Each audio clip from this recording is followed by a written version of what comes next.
FIIs have taken out over 60,000 crore rupees from the Indian markets. Could the Trump Sarkar deepen the FII Exodus in 2025? Here's all you need to understand about the current situation. First off, let's quickly understand the impact of foreign institutional investors. When FIIs withdraw large funds, it triggers a broad sell-off, especially if we talk about blue chip and large cap stocks. This puts pressure on stock prices and also impacts Nifty and Sensex performance. Now coming back to the topic, in the first 15 trading sessions in Jan, foreign institutional investors or FIIs pulled out over 57,000 crore rupees from the markets. This led to an over 2,000 point fall in the Sensex and a 2.6% drop in Nifty. As per Jan 22nd closing data, Indian markets lost over 60,000 crore rupees. The ongoing Q3 earnings season has failed to inspire confidence as well, with flat profit growth and subdued sales growth of 4%.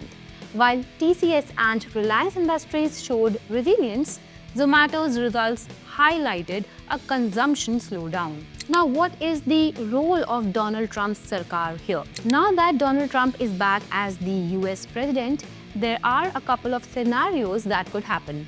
Number one, pro-America policies. Analysts warn that Trump's key promises like tariffs and immigration controls could increase inflation, disrupt the Fed's rate cut cycle, and push the Treasury yields even higher. This could impact and limit capital flows into India. Corporate tax cuts and tough stance on trade protectionism could further boost the dollar's strength against emerging market currencies like the rupee and accelerate FII outflows. Number two, pressure on INR. The rising dollar has weakened the Indian rupee by 3% to a record low of 86.70 against the dollar, contributing to the FII outflows. In the US market, Commodity Futures Trading Commission funds have lined up their biggest long position on the dollar since Jan 2016, betting on a stronger American economy, higher for longer interest rates, and Trump's policies. In Trump's previous term from 2017 to 2021, Dalal Street had underperformed Wall Street, with Nifty giving 38% return as against Nasdaq's 77% return. Trump 2.0 is unlikely to be any different this time, with maybe more unpredictability and volatility thrown in across the global equity market. Now, what are the experts saying? As per Jitendra Gohil, Chief Investment Strategist at Kotak Alternate Asset Managers, more selling pressure could arise in emerging markets, including India. Leverage trades unwinding and rising bond yields could lead to corrections in equity valuations as well. For equity markets to stabilize, bond yields and the US dollar must stabilize as well. Geojit's Dr. V.K. Vijaykumar added, a change in this trend can be caused by two sets of factors: one, decline in the dollar and the US bond yields; two, positive news on India's growth and corporate earnings. The latter is likely in early 2025.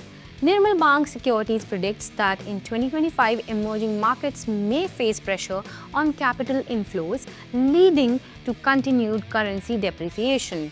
A likely competitive devaluation of the yuan to counter tariff impacts could also put additional pressure on the Indian rupee. But it is not all negative for 2025. Contrary to popular belief, Elara Securities views a stronger US economy as positive for India's equity flows. Citing Citi US Economic Surprise Index or CESI data, there is a 25% correlation between US economic growth and FII inflows to India. Analysis indicates a 1% positive surprise in US economic data, and that could bring $82 million in FII inflows to India after a 1-month lag. Typically, FII outflows stabilize about 58 days after negative surprises in the US economy.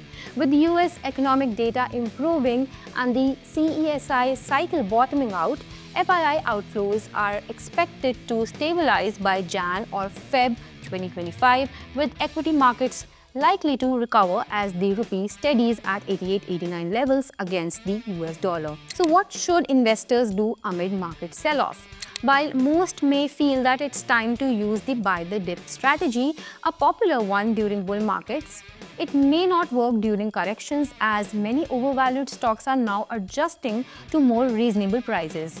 As per Rishabh Nahar, partner and fund manager at Code Advisors, the real risk lies in holding overvalued assets. Investors should sell weak performers and reinvest in strong, high-potential stocks. A strategic allocation to gold and high-quality debt can help you wade through volatility while maintaining liquidity for redeployment. Well, that's all for today. Stay tuned to ET Markets for more.